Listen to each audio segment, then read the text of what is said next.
A haunted widower takes in a soldier and her twins, unaware that love, loss, and a single letter will reshape their broken lives forever. Before we begin, if you believe in the quiet magic of kindness and healing with love, subscribe, and let's walk this path together. Snow blew sideways across the diner's fogged windows, wrapping the world in a quiet so thick it felt like the town had slipped beneath a blanket and forgotten how to breathe. The sign outside blinked open, closed, open again, more habit than invitation. Inside, the air smelled of burnt coffee and old pine cleaner. Booth cushions cracked when leaned on, and a humming fridge sang something off-key in the back. Jack Marlowe sat by the window, mug in hand, untouched. His breath fogged the glass faintly every time he sighed. Across from him, 12-year-old Tommy stirred hot chocolate without drinking it, watching the swirl of marshmallows like they might tell his future. They came in during the silence between refills. A woman first, her boots leaving wet impressions on the linoleum. Then two little girls trailed behind her, one holding her hand, the other gripping the edge of her coat. All three looked cold past the bones. Not the kind of cold you fixed with heat, but the kind that had settled inside them. The woman didn't look around. She moved like someone who knew how to go unnoticed. Her uniform jacket was out of place here, half buried beneath a second-hand winter coat that didn't quite zip. Her hair was tied back in something close to a military bun, but loose now, like she'd stopped caring about appearances just after running out of reasons to pretend. They took the far booth. The twins climbed in together. One girl curled into the corner, chin on her knees. The other sat stiff, scanning the room with wide, owl-like eyes. Jack didn't mean to stare, but something about them, maybe the way the woman folded her coat like it mattered, or how she smoothed the twins' hair with a mother's precision, then sat like she wasn't sure if she was allowed to exhale, caught in his chest like a splinter. Tommy spoke first, voice low. "Why's that girl sleeping on the bench?" Jack looked up.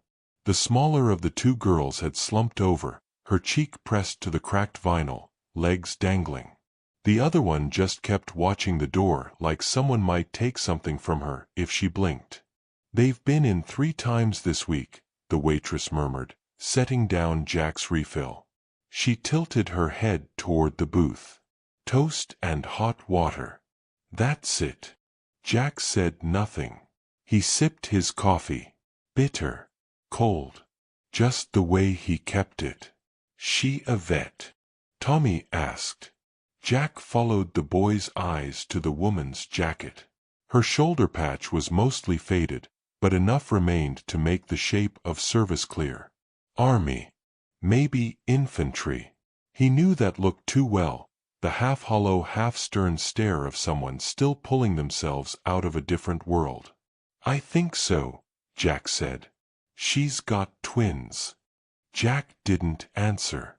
He knew that too, the weight of caring for more than you were ready for. After Ellie passed, he and Tommy had learned how to do mornings alone.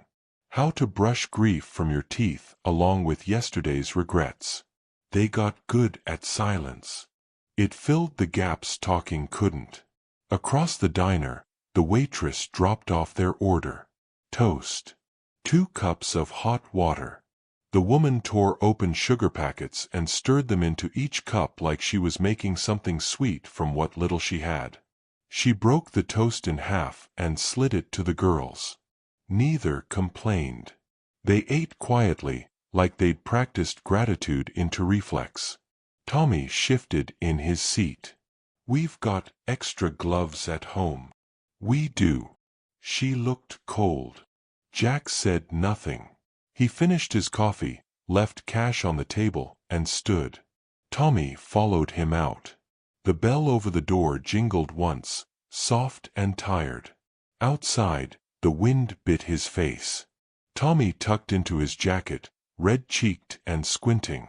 "She didn't even eat," he said. Jack looked back through the window. The woman was staring at nothing. Just staring, like maybe her body had shown up, but her heart hadn't made the trip yet. That night, Jack found a pair of Tommy's old mittens by the door. No note. Just sitting there, like maybe they could grow legs and walk over on their own. He didn't ask.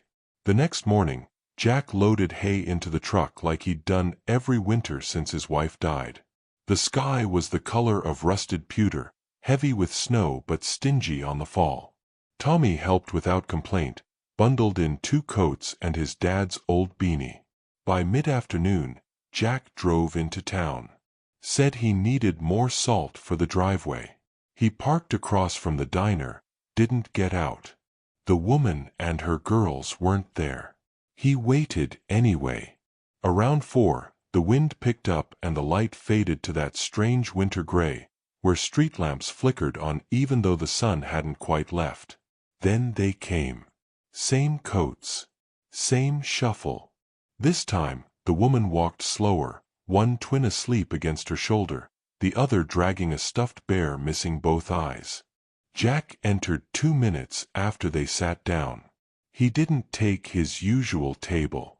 Walked instead to their booth. The woman looked up, startled but too tired to flinch. "I'm not here to bother you," he said quietly, hands in his coat pockets. "Name's Jack Marlowe. My boy, and I saw you yesterday." She nodded slowly.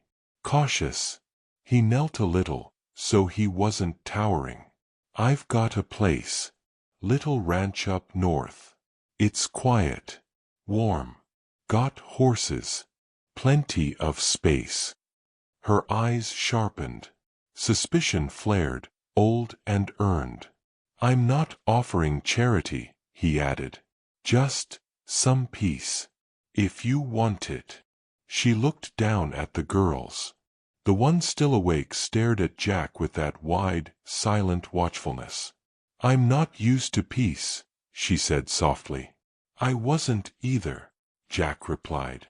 "Till I realized how much it costs to go without." The girl closest to him slid her hand across the table and tugged gently at her mother's sleeve. "Mommy," she whispered, "he smells like firewood." The woman blinked hard. "I can drive you tonight," Jack said. "It's not far." She hesitated, jaw working. For a moment, the room held its breath with her. Then she nodded. They followed him out an hour later, after finishing their toast in quiet bites. Jack had ordered soup for the girls, said it was for the cold. They hadn't refused. He lifted their duffel, light, too light, and packed it in the back of his truck. Tommy moved to the side to make room. As the engine rumbled to life, the woman turned to him. "Lena," she said. "My name's Lena." Jack met her eyes. They were worn, but not broken. "Nice to meet you, Lena." "And them." She looked back at the twins. "Ella's the quiet one. June's the one who never stops thinking." Tommy turned around in his seat. "Hi," he said simply. The girls waved, unsure. The truck pulled away, tires crunching on frost. In the rearview mirror, the diner shrank into a pool of yellow light, then vanished into the snow. They reached the ranch just before dusk, the sky bleeding pale orange behind the hills. Smoke curled from the chimney. The porch light buzzed like it had been waiting for someone. Jack helped the girls out, handed them blankets from the back seat. Lena stepped onto the porch and just stood there. Her hand trailed along the railing like she was checking if it was real. "This was my wife's place," Jack said, unlocking the door. "She made it warm." Lena didn't speak. Her eyes flicked to the window, where golden light spilled onto the snow like honey. Inside, the house smelled of cedar and stew. Tommy pulled off his boots and set out extra slippers. Jack showed them to the room at the end of the hall. 2 beds. 1 old rocking chair. Toys still in the corner. He hadn't had the heart to move them. The girls climbed in without hesitation. Lena hovered in the doorway. "You can have my room," Jack said. "I'll take the couch. I'm not here to take things." "You're not taking," he said, gentle but firm. "You're arriving." She looked at him then, not like someone assessing danger, but like someone wondering if maybe, just maybe, she'd found solid ground. Tommy passed by carrying a blanket for the couch. June peeked out from her room and whispered something to Ella. Laughter, soft and short, echoed from the doorframe. Jack moved to the fireplace. Lit it slow. Steady. Lena sat down across from him. Not close, but not far. After a while, she spoke. "Why'd you come back for us?" Jack poked the fire. Sparks danced upward. "Because my boy noticed," he said. "And because sometimes, life puts people in your path, and you can walk by or you can make room." Silence settled again, but this time it was the warm kind, the kind that didn't bite. Outside, the snow thickened. Inside, 3 children slept under a roof that didn't ask anything of them. Lena sat with her hands clasped in her lap, eyes glossy but unfallen. Jack leaned back in the armchair. He didn't ask what she'd run from. She didn't ask why he was still alone. But something passed between them anyway, a recognition not of wounds, but of the fact that healing didn't always come with explanations. Only arrivals. And the quiet mercy of being let in. The wind had changed by morning. Less bite, more whisper. Still cold, but softer somehow, as if the sky itself had decided to watch, not wound.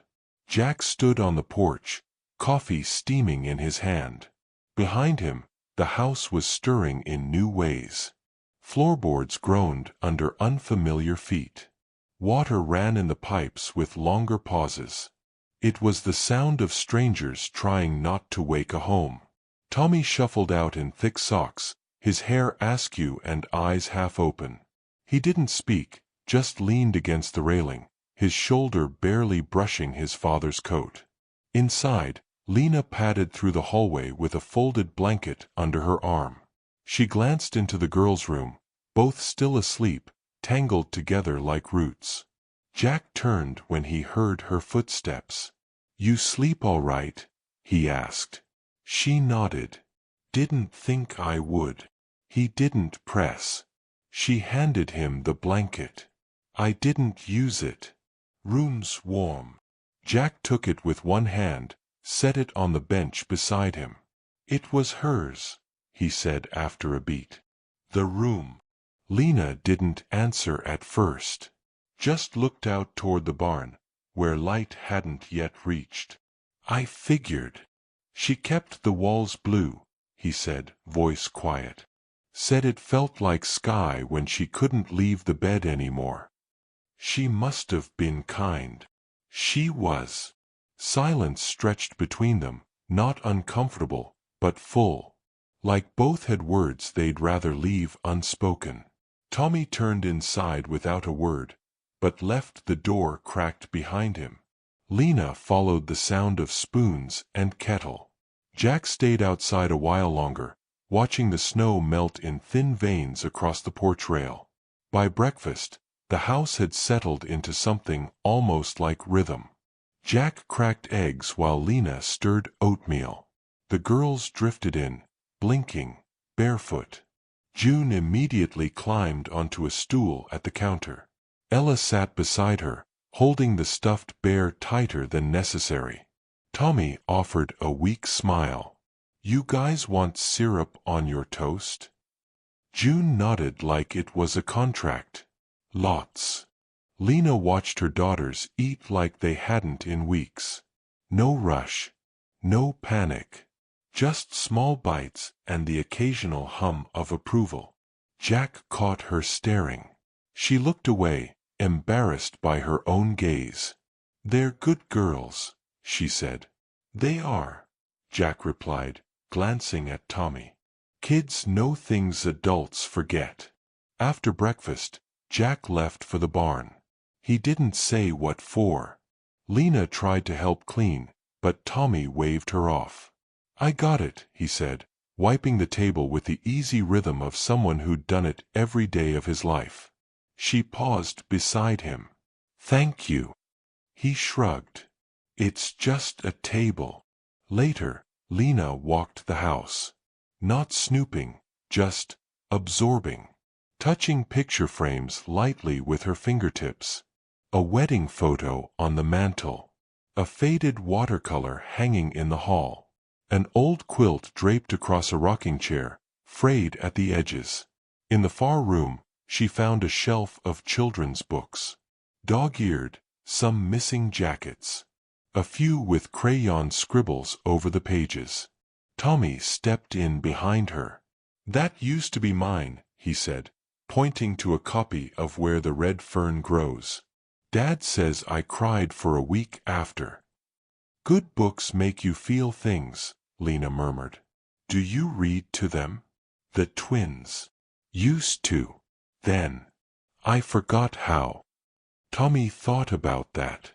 You can start again. She looked at him, surprised by the simplicity of it. Maybe I can.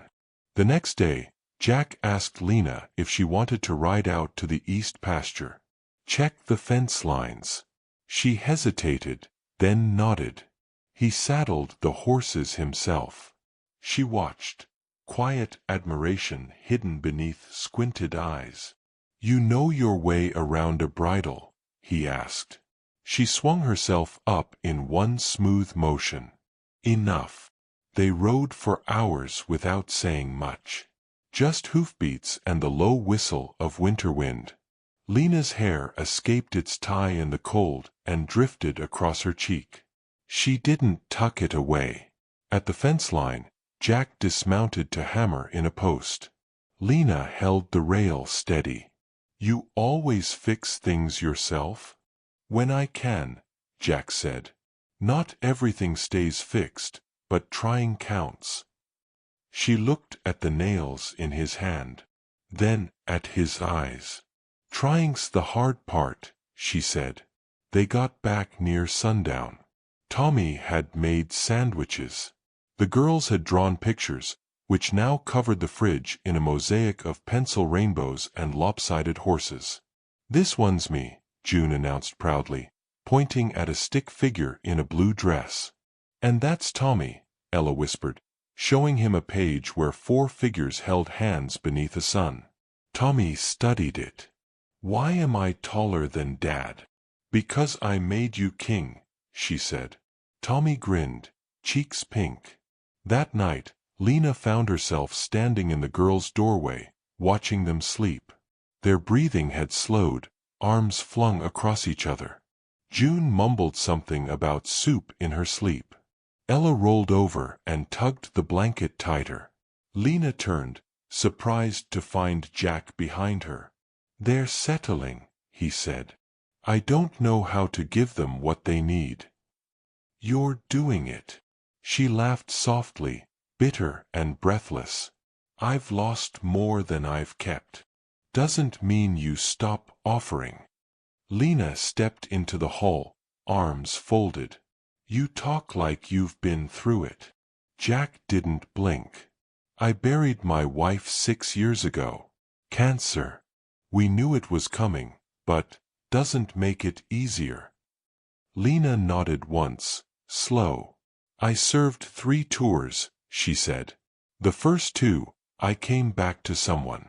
The third, I didn't. He didn't ask.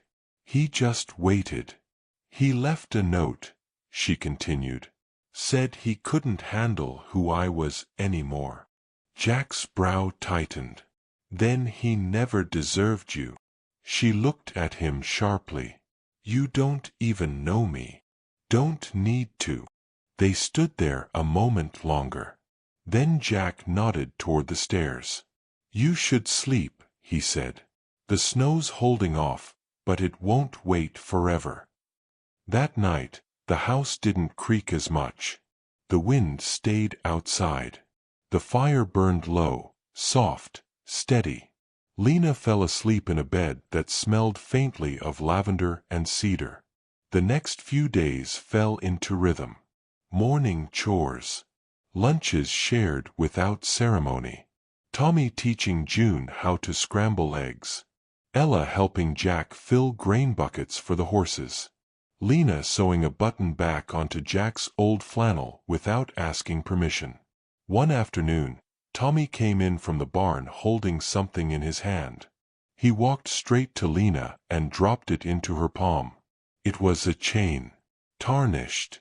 Dog tags attached. "They were in the old coat you gave me," he said. Lena turned them over. Her name. Her blood type. An engraving on the back, "Return to light." "I hadn't seen these in months," she whispered. "Maybe they missed you." She looked at him, eyes glassy. "You're a strange kid," she said. Tommy shrugged. "I get that a lot." Later, she placed the tags on the windowsill above her bed. That evening, as frost crept onto the glass, Jack sat by the fire. Lena joined him, tired but awake. "I keep waiting for it to feel borrowed," she said. Jack looked into the flames. "Maybe it's not. Do you believe in second chances?" "I believe in trying again," he said. "That's not quite the same, but close enough." The fire crackled. Tommy dozed on the couch, half curled like a cat. The girls had gone to bed hours ago, but their laughter still echoed faintly down the hall. "You ever think you'd end up here?" Lena asked. Jack chuckled. "Not like this." "No." She nodded. "Me neither." They sat in silence for a while.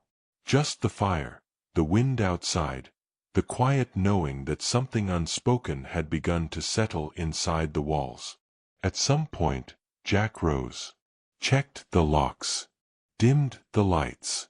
Lena stayed on the couch, eyes closed, listening to the sounds of a house that had once been full, then empty, and now, maybe, becoming full again. By the time Jack passed the girls' room, the door was slightly ajar. Inside, a paper snowflake dangled from the ceiling light, spinning gently in the draft. And on the floor, written in child scrawl, was a sign June had made from construction paper. "Our room now." Jack smiled, just once. Then turned off the hall light, leaving the sign glowing faintly in the warmth behind him. The first snowfall that stuck came in the quiet hours just before dawn. No warning, no wind, just a thick, unbroken quilt laid down over the fields, softening the world into silence. By breakfast, the windows were pale with frost, and the barn's roof had disappeared under a marshmallow curve. Tommy was the first to notice.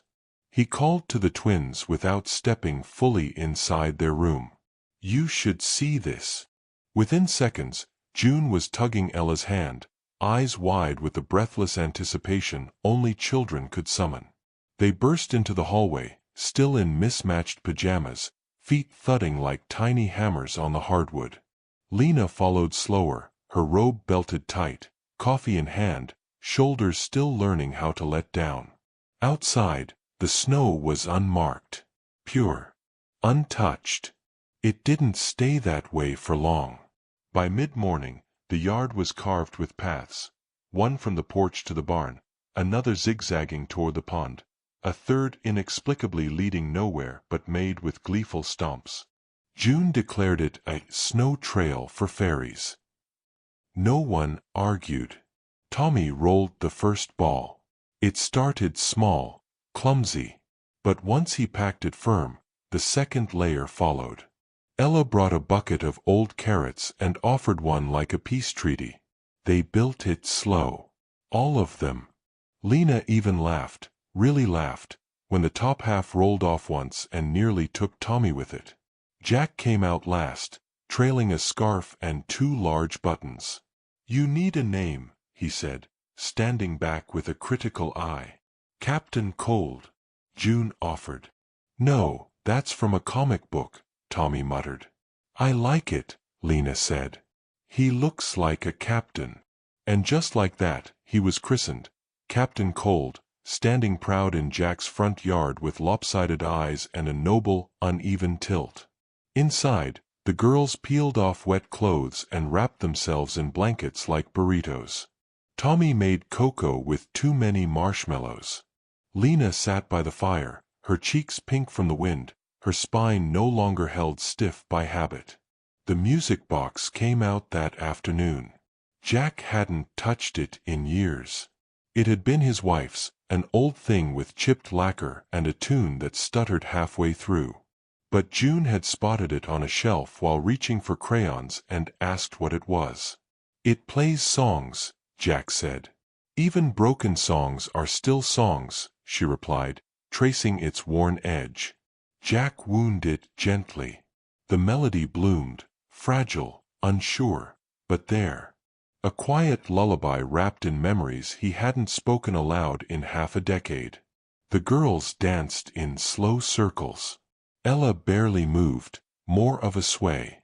June spun with abandon. Tommy watched from the couch, chin resting on his knees, pretending not to care, but his eyes didn't leave them. Later that evening, Lena found him in the kitchen, rinsing mugs. "They love you," she said. Tommy blinked. "They love cocoa." "No," she said, drying a cup. "They love you." He looked away, down at his hands, the quiet surfacing between his ribs. "I didn't think we had room for more people," he murmured. "We didn't," she said. "We made room." Outside, snow began to fall again, just enough to repaint the corners. The next few days passed in small acts. Lena took over the kitchen, not by force, but by rhythm, like the house remembered her before she introduced herself. She made stew thick enough to coat a spoon and left handwritten notes on napkins. "Lunch in the oven," or, "I added time, hope that's okay." Jack never said much, but he cleaned his bowl each time and went out to chop wood like he'd just been given a sermon worth carrying. Tommy started teaching Ella how to saddle a horse. She was hesitant at first, gentle hands, uncertain voice, but she listened. Listened better than most grown men Jack had trained years ago. One morning, she fell and cried. Jack moved to help, but Tommy beat him to it, offering a gloved hand, saying nothing, waiting as long as it took. "You're made of thornwood," he told her, not unkindly. She didn't understand, but she smiled anyway. June took to drawing. Pages piled up, stick figures, barns, skies filled with stars. One afternoon, she left a folded one on Jack's chair. Inside was a picture of 5 people. Him, Lena, Tommy, Ella, and herself. Above them, a crooked sun with a smile. He didn't say anything. Just tucked it in the drawer where he kept his wedding band. The only trouble came in a blue envelope. It arrived midweek, dusted with snow and creased from travel. Lena read it on the porch, fingers trembling slightly as she opened the flap. Tommy noticed first. "You okay?" She nodded, but didn't speak. Not for a long time. Later, she handed it to Jack without explanation. It was a letter from a government housing official. Words like unsanctioned residence and custodial review stamped in bold. "They think I'm squatting," she said flatly. Jack read it twice. Folded it again. "I'll handle it." "You don't have to." "I said I'll handle it." She nodded, but her hands didn't stop shaking until much later, when she was alone in the barn, hiding the tremble in a bale of straw. That night, she didn't come in right away. Jack found her sitting beside the tack wall, staring into the dark. "They think broken means unfit," she said. "They're wrong. They'll ask questions. They'll want to know what happened over there. What I saw. What I did. You don't owe them your scars. They don't care about scars. They care about paperwork." He crouched beside her, snow clinging to the knees of his jeans. Then, without a word, he unzipped his coat and wrapped it around her shoulders. Her eyes glistened, but didn't fall. She leaned into the warmth like she hadn't leaned into anything in years. Inside the house, the girls were asleep. Tommy was at the table, scribbling something on a scrap of paper. When Jack entered, he didn't ask. Just sat across from him and waited. Tommy looked up. "I'm writing a letter. For the judge." Jack nodded. "They should stay. I mean, if they go, the house'll be too quiet again." "It won't come to that." Tommy folded the paper and set it down. "But just in case." He didn't say it, but Jack heard the echo clearly. Just in case they take her too. The next day, the snowman melted slightly. One of his arms collapsed, leaving a stick bent like a question mark. The girls rebuilt him with a new hat, one of Tommy's old ball caps, and a red scarf they found in Lena's bag. Captain Cold stood again, wobbling but proud. Lena watched from the porch, her arms folded against the cold. "They rebuilt him," Jack said beside her. "They're learning. We all are." She glanced at him. "Are you sure?" He looked back toward the snowman, toward the twins, toward his son. "Yes," he said. "I think I am." That night, the house was full of slow breathing and tired laughter. Dinner was simple. The fire warm. Jack found a note tucked into his boot. Crayon handwriting. "June again. Thank you for our home," it said. "We won't break it." He read it twice, then folded it gently, slipping it into his wallet beside an old photo of Ellie and baby Tommy. Later, when the fire burned down to embers and the house had gone quiet, Jack stood outside under the stars. The cold pressed against him, but didn't reach the marrow. Not anymore. Behind him, Lena leaned on the doorway. Her hair was loose. Her eyes soft. "We'll have to fight for this," she said. "I know. But it's worth it." He nodded once. "Every damn inch," he replied. Snow crunched under her bare foot as she stepped forward and took his hand. Not tightly, not desperately. Just enough to say, "I'm still here." And for the first time in years, Jack didn't brace against the future. He looked toward it. And he didn't flinch. The thaw came slow. Not with fanfare, not with birdsong or bright sun, but with the steady drip of snowmelt from the barn's eaves and the way boots sank deeper into mud than into snow. The pond remained glassy and frozen, but the edges wept at noon. Trees no longer groaned under ice. They whispered again. Lena watched it from the kitchen window, cup warm in her hand. The girls were drawing at the table, quietly, focused. Ella colored the sun blue. June was sketching Jack in his coat, but gave him a crown this time. Tommy sat nearby, flipping through an old paperback, eyes not really on the words. He was waiting for something. They all were. The hearing was 3 days out. Lena had packed a bag already. Small, necessary things, folded copies of documents, printed photos, and the girls' birth certificates. She included one of Ella's drawings, almost by accident, then decided to leave it there. It felt right. Like proof of something deeper than any form could show. Jack found her in the barn that night, running a hand across the saddle leather like it could tell her what to say. "You don't have to go alone," he said. She didn't answer right away. Then, "If it doesn't go well, I didn't want them to see. They deserve to see someone fight for them." She looked at him. "What if I fail?" Jack paused, then stepped closer. "You won't." He said it not with hope, but with certainty, like he'd seen it written in the grain of wood or the drift of smoke from the chimney. On the morning of the hearing, Lena dressed in her cleanest shirt, the one Tommy ironed with visible pride. Jack wore his best flannel, buttoned up all the way, and packed sandwiches like they were heading to the field instead of the courthouse. Tommy helped the girls into jackets. They didn't cry, didn't fuss. They just hugged their mother in silence. June gave her a folded drawing with "Luck" written across the front in glitter glue.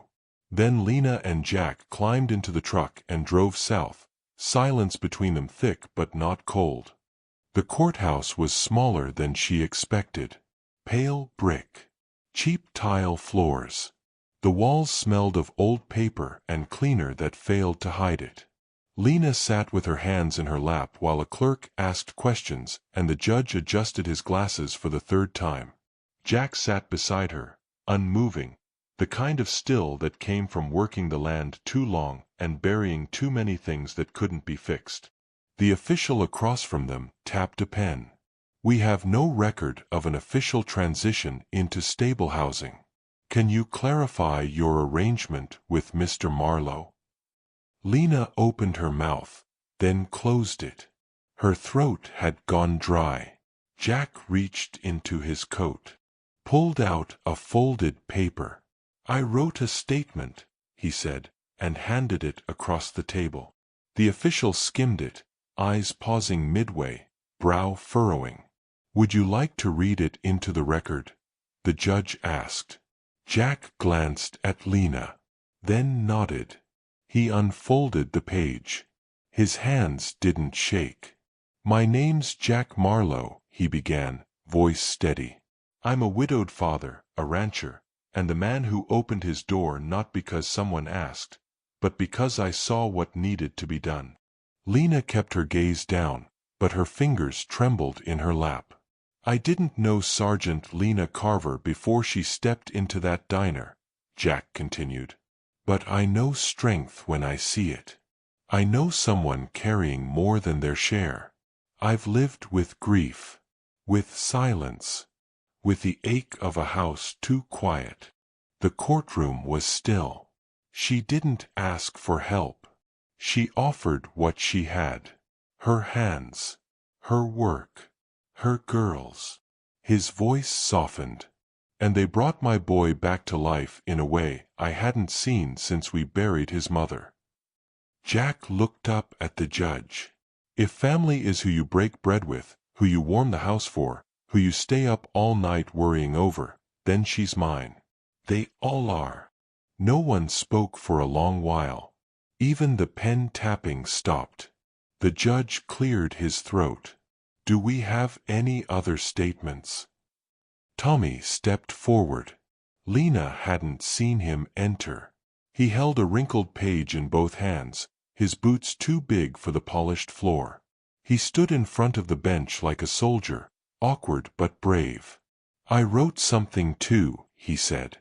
His voice cracked on the second word but found itself by the third. The judge nodded. "Go ahead, son." Tommy took a breath. "They came with almost nothing," he began. "Just a bag and a bear with no eyes. I didn't know if I wanted them there at first. I liked it being quiet. Just me and Dad." Lena blinked hard, once. But then June left drawings everywhere, and Ella started feeding the horses, and suddenly it wasn't quiet anymore. It was warm. He paused. "I thought it would feel crowded, but it felt like more. Like the walls stretched with us." The official frowned slightly. Tommy ignored it. "I think they should stay," he said. "Because we're better with them. I think that's what a family is." When he stepped back, Lena was crying quietly into her hands. The judge looked at the official, then at Lena, then at Jack. Finally, he exhaled. "Ms. Carver," he said, "pending final review, I see no legal reason to question the integrity or stability of your current housing. Custody remains unchanged." Lena blinked. "You mean?" He nodded once. "You've built a home. That counts." Jack didn't smile, but his shoulders eased. Back at the ranch, Dusk had settled. The girls waited on the porch wrapped in blankets. When they saw the truck, they ran down the steps in socked feet, June waving the glittered luck drawing like a flag. Lena stepped out of the cab. Ella ran to her first, clutching her waist with both arms. June clung to her other side. Lena knelt in the snow, pressing her forehead to theirs. No words.